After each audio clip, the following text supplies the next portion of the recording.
Hello everyone, welcome to the commerce classes with Pankaj Chopra. Last class के अंदर हमने सीखा था कि रिवैल्यूएशन अकाउंट क्या है और स्टेटमेंट ऑफ रिवैल्यूएशन क्या है और किस टाइम पे इन दोनों को प्रिपेयर किया जाता है।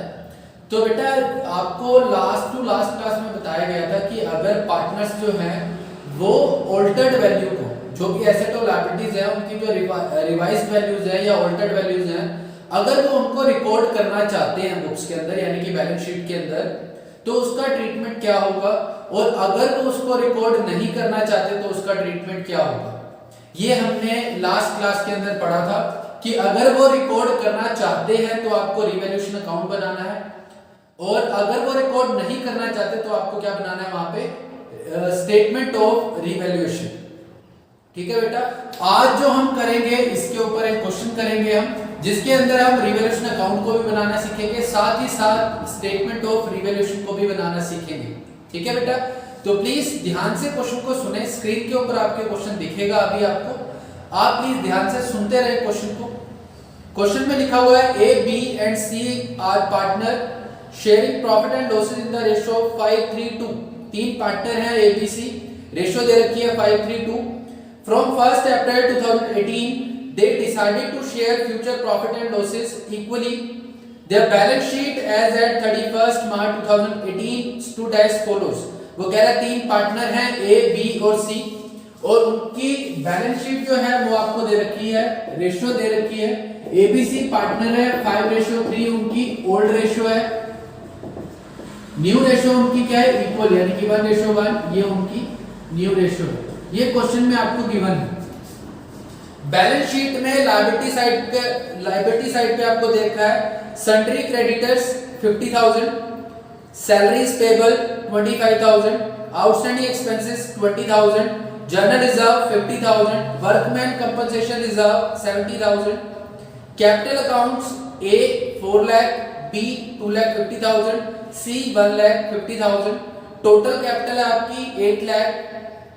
एसेट साइड पे देखें, एसेट साइड पे दिया हुआ आपको land and building 4 lakh, computers 60,000, stock 2 lakh, sundry debtors 3 lakh, less provision for doubtful date 25,000। तो आपके नेट डेटर्स जो आ गए 2,75,000 के आ गए। Cash at bank 30,000, cash in hand 10,000, advertisement suspense 40,000। ये इंफॉर्मेशन आपको गिवन है बैलेंस शीट की। आगे इंफॉर्मेशन को रीड करेंगे।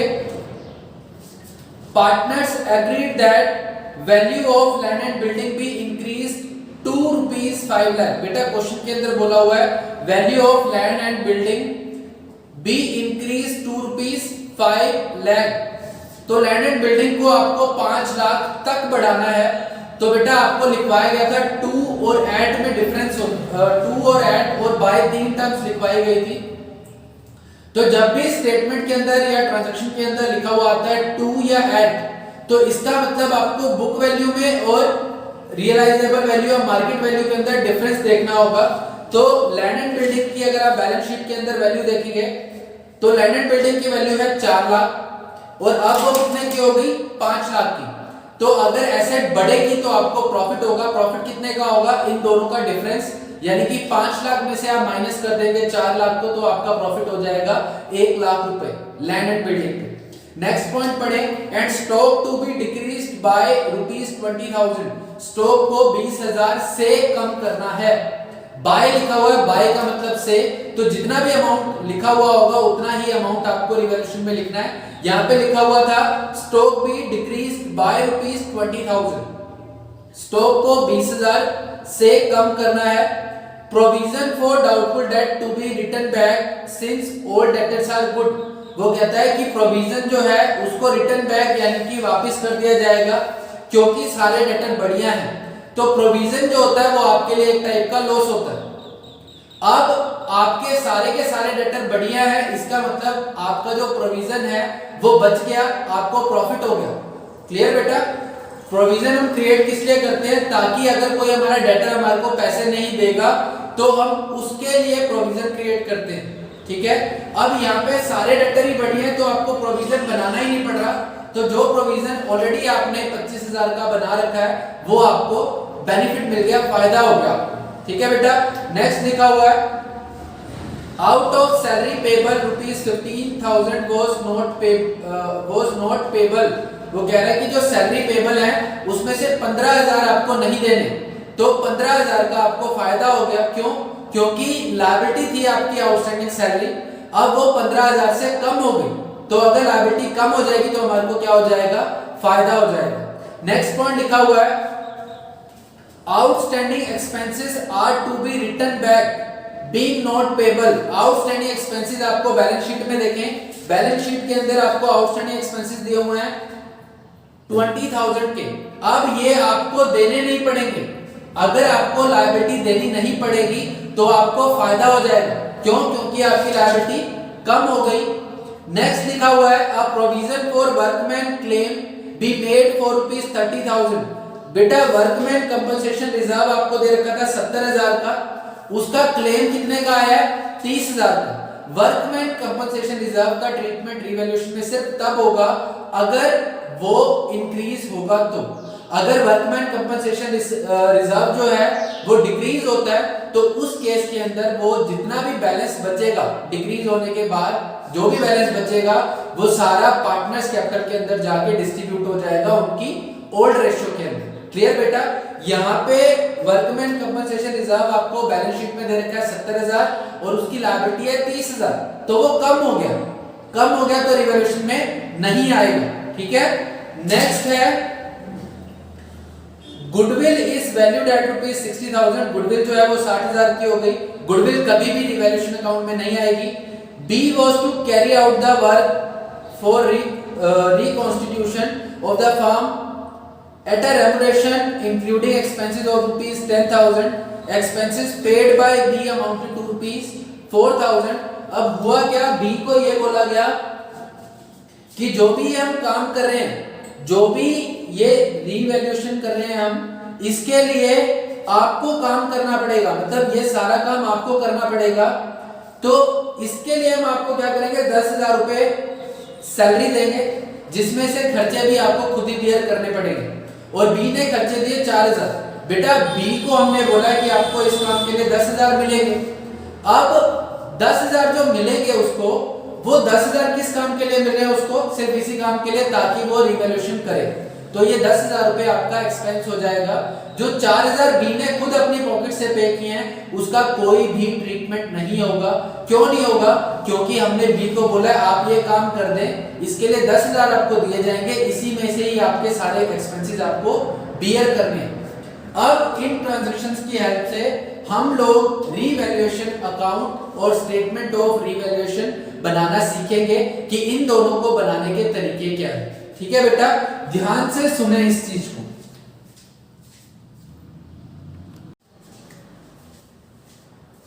हाँ जी बेटा, अब बिना टाइम खराब करे हम क्वेश्चन को स्टार्ट करते हैं। क्वेश्चन में जो भी ट्रांजैक्शंस आपको रिवैल्यूएशन के अंदर लिखनी है उनको लिखना स्टार्ट करेंगे हम। सबसे पहले लिखा हुआ है value of land and building be increase to ₹5 lakh. Value of land and building to be increase to ₹5 lakh. बेटा लैंड एंड बिल्डिंग को कितना इंक्रीज करना है, 5 लाख तक बढ़ाना है। पहले कितने का था वो, 4 लाख का। तो अब 1 लाख से हमारा लैंड एंड बिल्डिंग क्या हो गया, बढ़ गया। बढ़ गया तो क्या होगा, प्रॉफिट। प्रॉफिट होगा तो आप रिवैल्यूएशन की राइट साइड पे लिखेंगे by land and building. By land and building कितने का फायदा हो गया, 1 लाख रुपए का। नेक्स्ट रीड करेंगे stock be decrease by ₹20,000। Question आप सारा पढ़ चुके हैं। स्टॉक को क्या करना है, 20,000 से कम करना है। स्टॉक को 20,000 से कम करना है। स्टॉक को 20,000 से कम करना है। तो स्टॉक क्या है, एसेट। कम हो रही है तो लॉस हो जाएगा। लॉस होगा तो रिवैल्यूएशन की डेबिट साइड पे लिखेंगे हम टू स्टॉक अकाउंट। कितने का लॉस हुआ, 20,000 का। नेक्स्ट लिखा हुआ है provision for doubtful debt to be return back since old debtors are good. वो कहता है कि प्रोविजन जो बनाया हुआ था आपने डेटर्स के लिए, अब उसकी कोई जरूरत नहीं है। तो प्रोविजन जो है, मैंने आपको जैसे पहले बताया कि वो हमारे लिए एक तरीके का घाटा होता है। अब हमारे को क्या हो रहा है कि वो जो लॉस हमने मान रखा था, अब वो पैसे हमारे डूबेंगे नहीं और अगर पैसे डूबेंगे नहीं तो क्या हो जाएगा, फायदा हो जाएगा। तो आप यहां पे क्या लिखेंगे, by provision for doubtful debts. Provision बेटा आप क्वेश्चन में देखें 25,000 रुपए का प्रोविजन दिया हुआ था, वो अपने को फायदा हो गया। Out of salaries payable rupees 15,000 was not payable.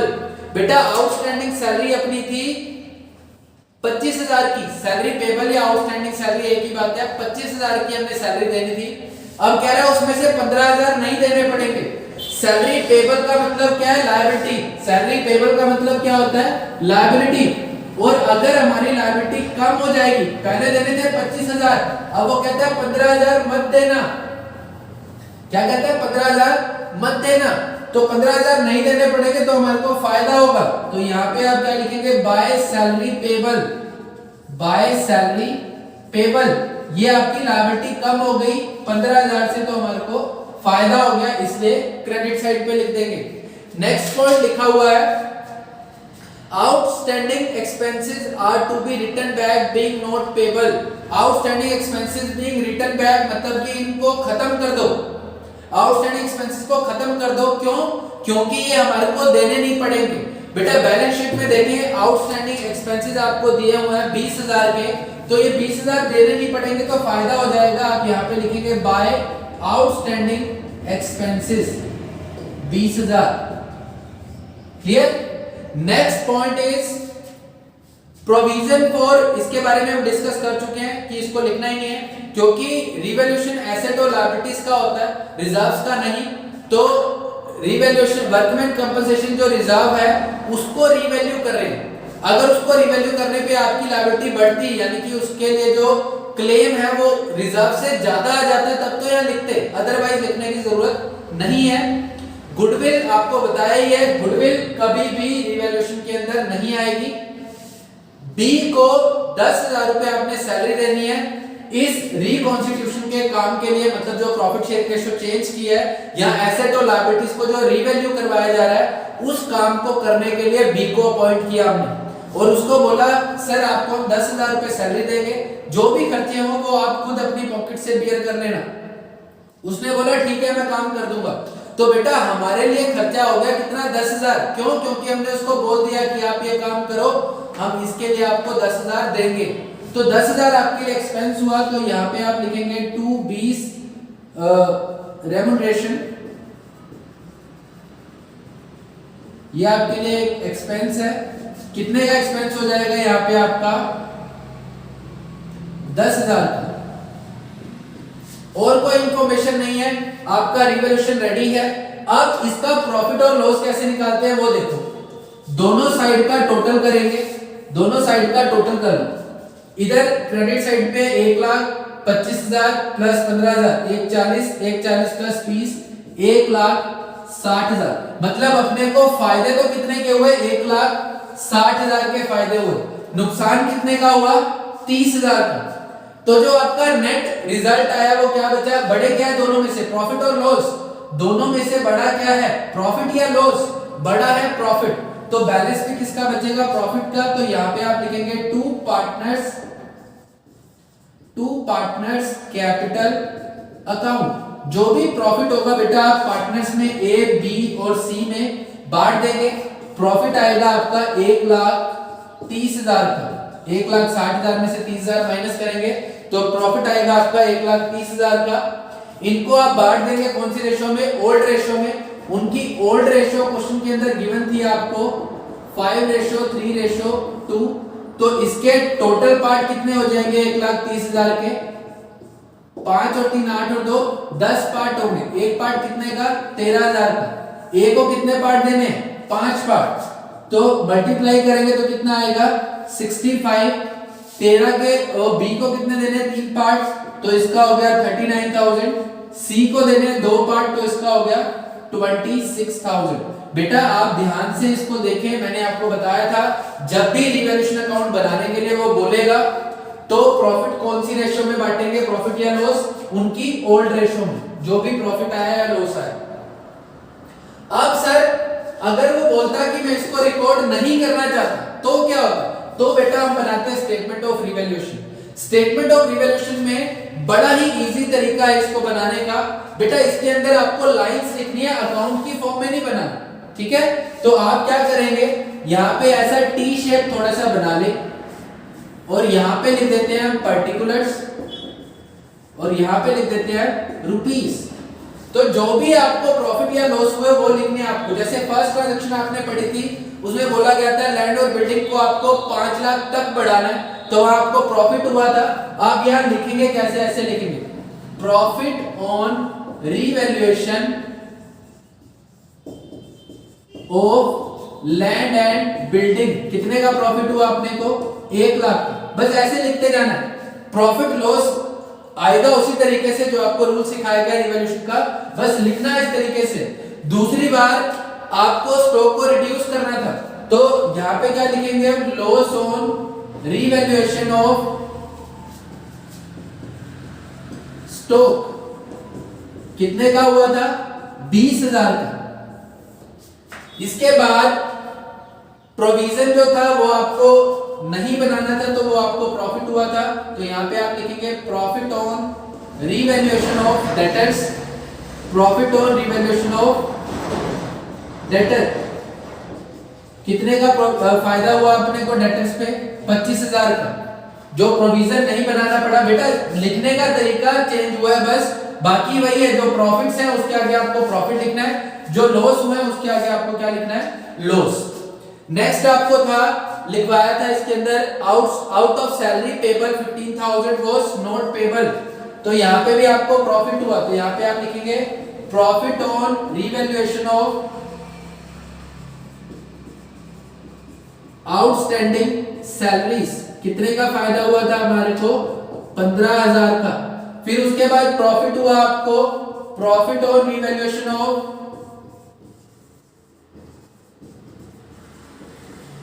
Outstanding expenses. Outstanding expenses पे प्रॉफिट कितने का हुआ था, 20,000 का। बेटा सेम यही है, जैसे रिवैल्यूएशन बनाते हैं वैसे स्टेटमेंट ऑफ रिवैल्यूएशन बनेगा, बस इसको टी शेप में बनाते हैं। अकाउंट की साइड होती है डेबिट और क्रेडिट साइड, इसकी कोई साइड नहीं होगी, जस्ट सिंपल लाइंस में पैराग्राफ लाइंस के अंदर आपको लिखते जाना है। प्रॉफिट हो रहा है तो प्रॉफिट लिखना है, लॉस हो रहा है तो लॉस लिखना है, ऐसे ही कंटिन्यू करते जाएंगे। उसके बाद आपको दिया हुआ था बी का रेम्युनरेशन, तो यहाँ पे लिखेंगे लॉस ऑन रिवैल्यूएशन, या यहाँ पे ऐसे लिख देंगे लॉस ड्यू टू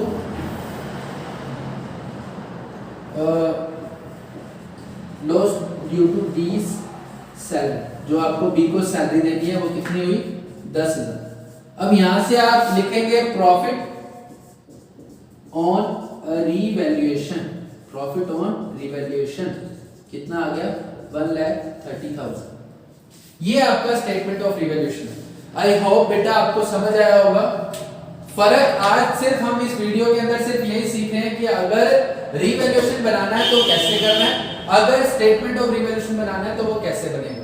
दोनों के अंदर प्रॉफिट और लॉस जो हम जिस हिसाब से आइडेंटिफाई करते हैं कि अगर एसेट बढ़ेगी तो प्रॉफिट कम होगी तो लॉस, लायबिलिटी बढ़ेगी तो लॉस, और अगर लायबिलिटी कम होगी तो प्रॉफिट, वही तरीका आपको यूज करना है। यहाँ पे जितने का भी प्रॉफिट लॉस हुआ वो आपको स्टेटमेंट के अंदर लिखना है।